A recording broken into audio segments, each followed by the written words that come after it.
વડોદરા મહાનગરપાલિકાના બોર્ડનો કાર્યકાળ પૂર્ણ. મેયર ચેરમેનની ઓફિસમાંથી દસ્તાવેજો હટાવ્યા. પાલિકામાં આજથી એડમિનિસ્ટ્રેટર સંભાળશે વહીવટ. મેયર સહિત પદાધીશોએ પાલિકાના વાહનો પરત કર્યા. મેયરે ભગવાનના ફોટો અને શ્રીજીની મૂર્તિ સાથે વિદાય લીધી.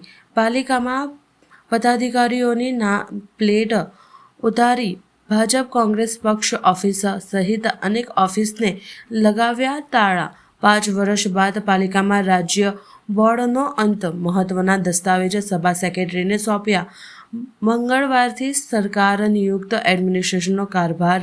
મેયર, ડેપ્યુટી મેયર અને ચેરમેનની ઓફિસ બંધ.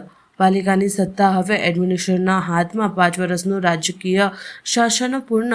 વડોદરામાં નવી વહીવટી વ્યવસ્થા શરૂ. ગઈકાલે એટલે કે 9 તારીખે રાત્રે 12 વાગ્યા સુધી ગયા બોર્ડની 5 વર્ષની મુદત હતી અને એ મુદત પૂર્ણ થઈ છે. ગુજરાત સરકારશ્રીના હુકમ મુજબ ઉર્જા વિકાસ નિગમ લિમિટેડના એમડી શ્રીમતી શાલિનીબેન અગ્રવાલ કે જેઓ ભૂતકાળમાં આપણે ત્યાં મ્યુનિસિપલ કમિશનર પણ રહ્યા હતા, એમને વહીવટદાર તરીકે નિમ્યા છે. એટલે હવે આજથી તેઓ વહીવટદારની ભૂમિકામાં વડોદરા મહાનગરપાલિકામાં આવી ગયા છે. બોર્ડ પૂર્ણ થાય એટલે સ્વાભાવિક રીતે કોઈપણ ચૂંટાયેલા સભાસદશ્રીઓ અને હોદ્દેદારોનું અસ્તિત્વ રહેતું ન હોવાથી તેમને જે પણ આપવામાં આવતી સુવિધાઓ, જેવી કે ગાડીની સુવિધા હતી મુખ્ય, તે ગાડીઓ કાલે બધી જમા થઈ ગઈ છે અને તમામ ઓફિસો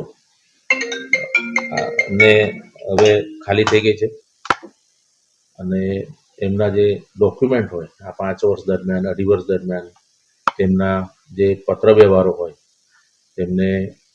તેમને વાંચવા પૂરતા જે ડોક્યુમેન્ટો હોય, જે એમનું પોતાનું સાહિત્ય હોય, એ તમામ સાહિત્ય એમને પણ તમામ હોદ્દેદારોને સુપરત કરવામાં આવી દીધું છે.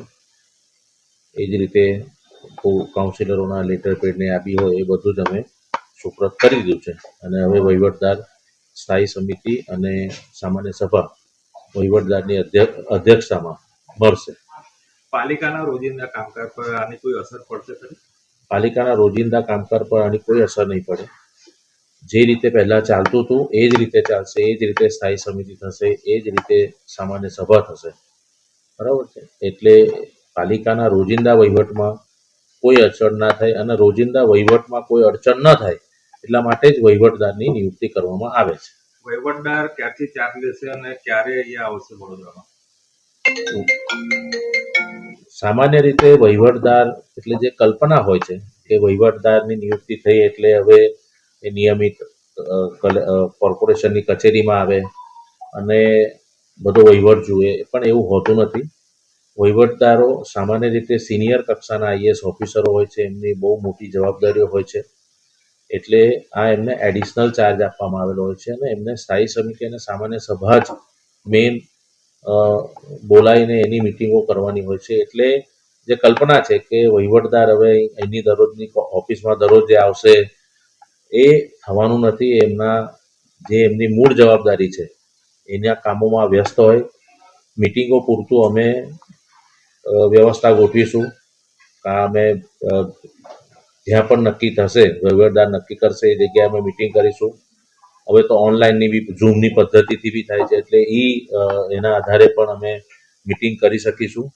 પણ એક કલ્પના જે છે કે હવે અહીં આવીને બેસે તો એવું રહેશે નહીં, એ સ્પષ્ટ થવું જરૂરી છે. સરકાર દ્વારા આગામી દિવસમાં જે ચૂંટણી આવેલી છે, આપને કોઈ ઇન્ફોર્મેશન આપવામાં આવી છે? ના, અમારને આગામી દિવસના ચૂંટણી સંદર્ભે કોઈ અમારી ઇન્ફોર્મેશન ના હોય. એ ચૂંટણી આયોગ, ગુજરાત રાજ્ય ચૂંટણી આયોગ જે પ્રમાણે એના કાર્યક્રમો નક્કી કરશે એ પ્રમાણે જે જાહેર થશે એ જ રીતે હશે. સેક્રેટરી વિભાગમાં એવી કોઈ સ્પેસિફિક જાણ ભૂતકાળમાં નથી કરવામાં, અત્યારે બી કરવાનું નથી.